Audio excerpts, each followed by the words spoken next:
Hi అండి. Bread omelette చేసేసుకుందాము. First ఒక చిన్న గిన్నె తీసుకొని అందులో ఆనియన్స్, పచ్చిమిర్చి, టమాటా, కొత్తిమీర, రుచికి తగ్గట్టు ఉప్పు, కారం, కొంచెం గరం మసాలా, అట్లనే కొంచెం మిరియాల పొడి ఇవన్నీ వేసుకొని ఒకసారి బాగా కలిపేసుకోండి. తర్వాత కావాల్సినన్ని ఎగ్స్ తీసుకొని నేనైతే 2 వేస్తున్నాను. ఇవన్నీ వేసి ఫోక్ స్పూన్తో బాగా బీట్ చేసుకోండి. నురగొచ్చేంత వరకు ఇట్లా బాగా బీట్ చేసుకొని పక్కన పెట్టేసుకోండి.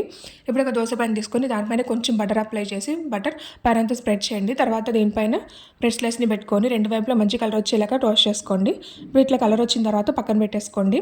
ఇప్పుడు ఇదే ప్యాన్ మీద ఇంకొంచెం బటర్ వేసుకొని బటర్ ప్యాన్ అంతా అప్లై చేయండి. కావాలంటే ఆయిల్ కూడా వేసుకోవచ్చు. బీట్ చేసుకున్న ఎగ్ని కూడా వేసేసి ఒకసారి స్పూన్ తీసుకొని బ్యాటర్ మొత్తం ప్యాన్ అంతా కలిసేలాగా ఒకసారి కలిపేసుకోండి. స్ప్రెడ్ చేయండి. ఇప్పుడు దానిపైన కొంచెం బటర్ వేసుకోండి. దాని తర్వాత కాల్చుకున్న బ్రెడ్ని కూడా వేసేసేయండి. నాకు ఫోల్డ్ చేసేటప్పుడు ఈ ఎడ్జెస్ ఉన్నాయి కదండి, ఈ ఎడ్జెస్ సరిగ్గా ఫోల్డ్ అవ్వలేదు. టేస్ట్ అయితే బాగుంది కానీ ఈ ఎడ్జెస్ దగ్గర కొంచెం ఇట్లా బ్రేక్ అయింది. ఇంకా ఎక్స్పర్ట్ దగ్గర అయితే బ్యాటర్ సరిపోలేదో అర్థం కాలేదు.